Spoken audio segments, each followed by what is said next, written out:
Ассаламу алейкум, ардақты ағайын, қадірлі қауым.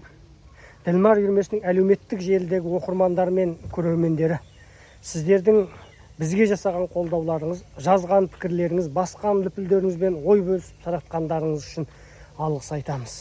Біздің үйірменің мүшелері атам қазақтың ақыл жастан, асыл тастан, 13-те отау үйесі дейтін қанатты сөздерінің нақты өмірден алынғандығын және оның бүгінгі күнде де маңызды және өмірде бар екендігін анық көрсете алды. Олай дейтіміз осы үйірмеге мүше оқушылар 7-11 сыныпта оқиды. 13 пен 18 жас арасындағы білім алушылар.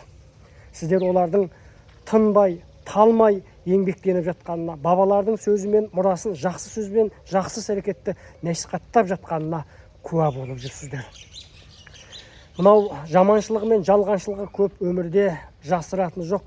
Жаманшылықты жарысала тарататындар, соны таратып жариялауға асығатындар көбейді. Біреудің сырын ашып, мінін теріп, соны сүйіншілеп, жан жаққа бөлісу арқылы өзінің оқырмандарын көбейтіп, содан танымалдылық жасайтын, яғни көршісінің шөбі өртенсе, бас сирағын үйтіп алуға бейім болатын адамдар көбейді.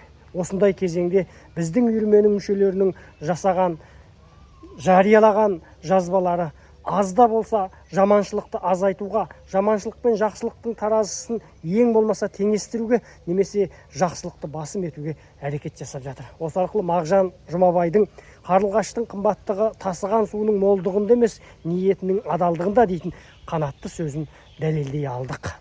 Бір ғана мысал, 15 маусым күні жарияланған 7-ші А сынып оқушысы Аяла Мыңболқызының «Жеті ата» тақырыбындағы суретті жазбасы дәл бүгінге дейін 900 мыңға жуық оқырман көріп, 53 мыңнан астам лүпіл жинап, 36.500 адам бөліскен екен.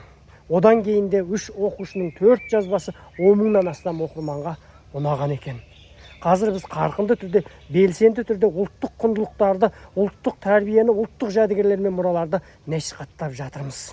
Бұл біздің басты борышымыз. Ақын Аманқос Ершудың «Ақ бұлттар, қара бұлттар, ала бұлттар, байқасаң аспанда да алалық бар. Біреуде қартта болса шалалық бар, біреуде жаста болса даналық бар» дейтін өлеңі бар. Біздің жас оқушыларымыз жаста болса даналық бар екенін сезіндіріп жатыр. Ахмет Байтұрсынның «Ұлт жұмысы үлкен жұмыс, үлкен жұмысқа көп жұмысшы керек» дейтін қанатты сөзін нақты әрекетке айналдырып жатыр.